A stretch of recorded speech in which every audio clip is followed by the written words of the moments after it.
Hello YouTube, this is Matt Pullen, and this is going to be a video about a very basic rook endgame.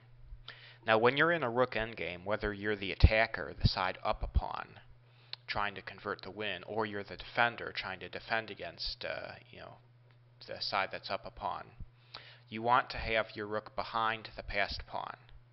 That is pretty much the key adage in all rook endgames. You'd rather have your rook behind the pawn than in front of it. So in this case, white is trying to push the pawn, from your perspective, up the board, and white has his rook in front of the pawn as opposed to behind it. And if the attacker's rook is in front of the pawn, then that increases the defender's chance to draw. But the side with the rook in front of the pawn, the attacker, still has tactics that he can use to win the game, and we're going to take a look at some of those tactics in this video.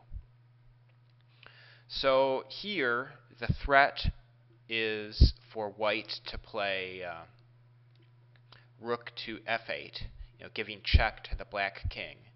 And then whenever black gets out of check, white will push the pawn, a8 queen, and the queen will be protected by white's rook. An ordinary, non-check move like rook c8 is no good, because then black will just play rook takes a7, draw. So the first move for black should prevent this threat of playing rook to f8 check. For instance, king e6 is totally insufficient. It looks good approaching the pawn, but then rook to e8, giving check, and then the pawn will queen next turn. Alright, a better try might be king to e7, approaching and taking away this check. Because if the rook checks, then just king takes rook, and the pawn can't queen, because the rook controls the queening square.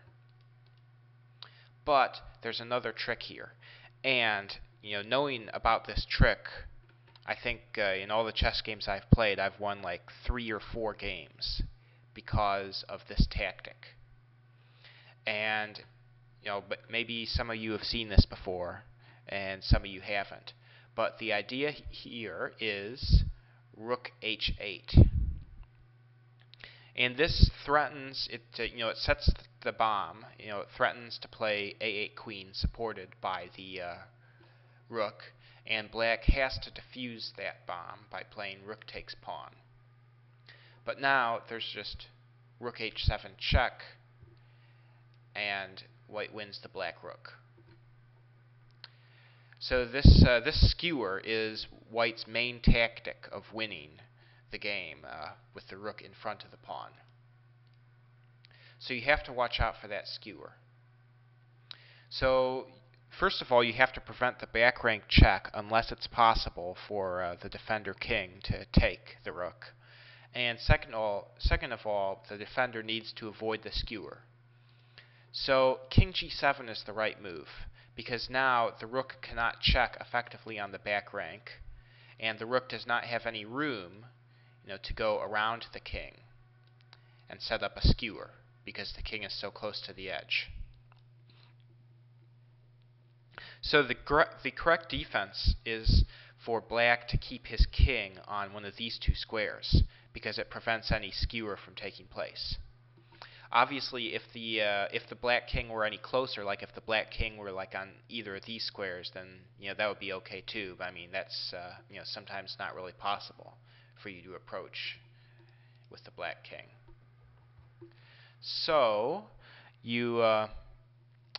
let's see. This position is a draw, and to satisfy you that this is a draw, I'm just going to show you how this might go. White wants to bring his king over to attack the black rook, and the black rook will then have to give up control of this 3rd rank. So the white king will then be able to advance to support the a7 pawn, followed by moving the rook off and queening the pawn. That's the idea. But black has a good defense. he should just play king h7, king e2, king g7. Again, all black has to do is keep his king, back and forth on these two squares. So the white king comes over and attacks the rook, so the rook has to move. Rook moves as far away as possible, while he still must be on this file, this A file, because otherwise white will just move the rook and queen the pawn. So rook a6, staying as far away from the king as possible. Rooks want to be far away from the opponent king in the rook endgame, because kings are close range fighters, and rooks, the power of a rook is long range attack. King e3. Alright, so now the king approaches the rook, attacks again, so the rook drops all the way back to a1. And now white protects the pawn, so the threat is to play, rook c8 and a8 queen. But now black keeps checking. He plays rook to b1, giving check. King c7, rook c1, giving check. And notice there's no shelter for white's king. White will not be able to stop the checks until he approaches the black rook. King b8, rook b1 check. Again, the rook and the pawn, they cannot help the white king avoid checks. Check, check, check, check, check. Okay, now here is the point where black can go wrong. If he plays rook b1 check, then king a2, and now the king has gotten too close to the rook. There's no more opportunity for the black rook to control the a file. So the only possible try is to play rook to b5, because now if white plays a move like rook c8, threatening the queen, then rook check, picking up the pawn, and black draws comfortably. Instead, white should sacrifice his rook. Check, and the king has to take, because you have to get out of check. And now a8 queen, and the queen is with check. And in only like 6 or 7 moves, the white queen is going to be able to pick up this black rook, because the black rook is just too far away, from the king. I mean, their queen against rook is still a win, but it's very difficult, especially especially if the rook's close to the king. But here it's far away. So queen f3 check, queen g3 check, and now queen c7 check, and this is over.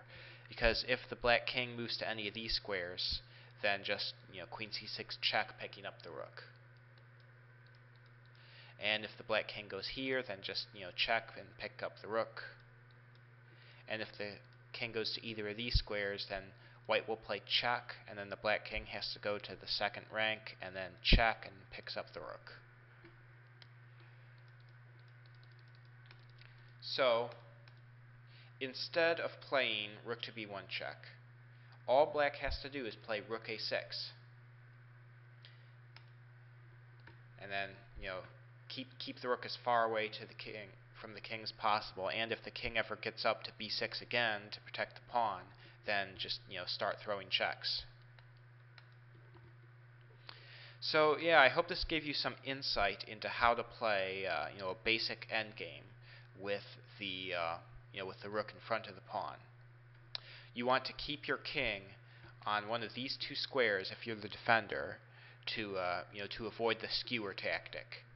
And if the white king approaches and defends the pawn, now because the white king has no shelter, you want to keep throwing checks, and eventually you will draw the game.